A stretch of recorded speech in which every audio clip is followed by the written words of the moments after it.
Disclaimer, I'll be giving details of a horrific scene. If it is not your cup of tea, kindly pass.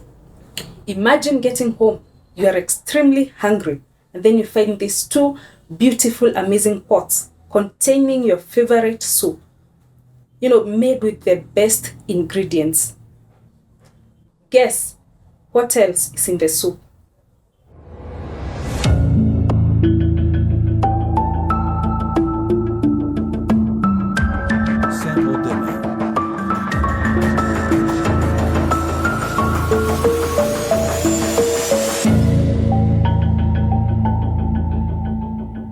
This is the story of Abby Choi.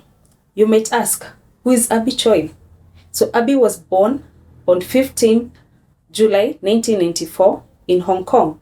She was a socialite, an influencer, and a fashion icon.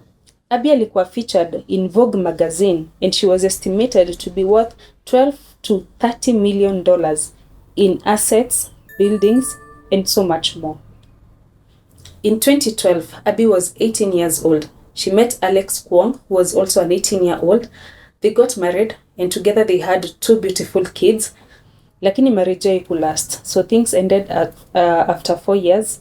Abby moved on na meet Chris Tam, who they also got married, though haikuwa officiated, and they also had 2 children.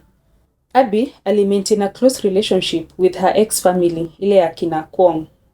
Na to an extent, alikuwa hadi ameemploy the ex-brother-in-law, Anthony, akiwa her personal driver. So whenever alikuwa anahitaji kwenda mahali, she used to call Anthony, alafu Anthony anakuja na mpick, anandrop kwenye anaenda. Na pia open a pancake shop, ambayo ilikuwa inaraniwa na Anthony. In 2019, Abby buy an apartment at the exclusive Kadori Hills. Hizi ni zile areas zenye zimekuwa kando for the haves. So you can imagine, Abby support hii family, na usisahau Abby ameolewa. So she's married and she's still taking care of her former family. And now this apartment was worth 73 million Hong Kong dollars, and she still went ahead and purchased it and it was registered under the name of her ex-father-in-law, ambaye ni Kau Kwong.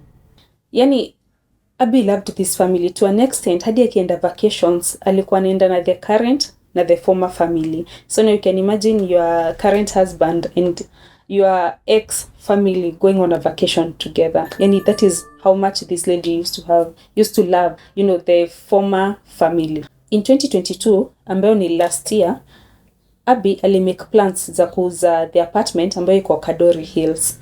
So akaenda akaongea na the Kwong family, lakini the ex-father-in-law hakusettle poa na hiyo idea. Even though Abby hakuwa na plan kuacha homeless, she was planning on buying another home for them. Lakini I guess now the family waliona ni kama wanakuwa degraded. Unimagine ni exclusive area. So the ex-father-in-law hakupendezwa na hiyo idea. So alikata, kabisa alisema hapana, you're not selling this apartment, ulitupea and all that. But now for Abby, ilikuwa some type of an investment, so she had to sell it. Abby consult her lawyer, na lawyer yake alimwambia, as much as you can prove ulinunua hii property, you have a right to sell it. Ama you have a right to ile pesa yenye itatoka after the property is sold. On 21st February 2023, Abby was captured by a CCTV as alikuwa na leave her apartment, na she was picked by Anthony. Unakumbuka ule ex-brother-in-law? So he picked her up and she was going to pick her child from school. Lakini Abby never came back. Kumbuka, huyu ni influencer. She's a socialite. Hawa ni watu who post pictures every now and then. And now when her social media went dark, ili set an alarm. So Abby was reported missing that same day. Remember, hawa ni watu wako na dom. So immediately she was reported missing, 100 police officers walikuwa deployed ili wamtafute. The police reached out to the Kwong family, the ex-family, ili wapate information. Lakini the police wali state that the Kwong family gave them misleading information. Let me give you a brief history about the Kwong family. Most especially the father and the son, ambaye ni Alex Kwong. Kau Kwong, who is Abby Choi's ex-father-in-law, alikuwa former police sergeant ambaye aliretire in 2015. Nilikuja kujulikana way later that he was forced to resign after an alleged sexual assault. Now tukikuja kwa Alex Kwong ambaye ni the ex-husband, alikuwa na criminal history whereby alikuwa wanted since 2015 na ina track back to 2013 ambapo 2013 to 2015 alikuwa na gold scam ya 5 million Hong Kong dollars na alikuwa na scam mostly young people kwa social media na walikuwa na make fake investments. Now, let me take you back to our story. Tuliacha kama Abby Choi amego missing, right? So let me take you to a seaside village ambayo inajulikana kama Lang Mei Tsiung. Okay, kitu kama hiyo. Na kuna watu walipigia polisi na wakasema there's something fishy that is going on kwa apartment. Ni apartment ilikuwa imerentiwa na 47-year-old Miss Wu ambaye alikuwa mpango wa kando wa Kau Kwong, ex-father-in-law ya Abby. So Miss Wu alikuwa reported to be a masseuse, yani wale watu wenye hufanya watu massage, and it was alleged that walikuwa in a relationship with Kau Kwong for 6 months. So police waliact swiftly na wakaenda to this apartment whereby walipoingia walipata it's not an ordinary home, yani haikuwa na the normal furnishing. Hii nyumba ilikuwa imesiliwa na plastic and then they found the purple handbag. Unakumbuka ile bag yenye Abby Choi alikuwa nayo when she went missing. So ilikuwa kwa hiyo room na pia they discovered a hammer. Walipata an electric saw. Walipata 2 types of choppers. Unaona zile choppers zenye hukata nyama, zile mifupa kwa butchery. Yeah, those big choppers. They found 2 types of them. Na pia walipata 2 face shields na walipata 2 raincoats, 2 black raincoats. Kwa fridge, police walipata 2 dismembered limbs, yani the legs, na pia walipata 2 large pots, ambapo in the pots walipata, your ordinary soup ingredients, walipata carrots, walipata green radishes, walipata minced meat, lakini investigators, they had a feeling ya kwamba that was human flesh. As they did their final analysis on the pots, walipata human skull, ambayo bado ilikuwa na nywele, na pia walipata several ribs, mbavu. Na kwa skull, at the back of the skull, there was a hole. Na investigators waliconclude ya kwamba hiyo ndio ilikuwa blow ambayo iliua Abby Choi. After the discovery, police walienda wakaarrest the Kwong family, ambapo walishika the father, the mother, the brother, lakini Alex, he was nowhere to be found. The ex-husband, hakuna mahali alikuwa anapatikana. So they went ahead wakachukua the van ambayo Anthony alikuwa anatumia, na hapo ndipo walipata blood stains.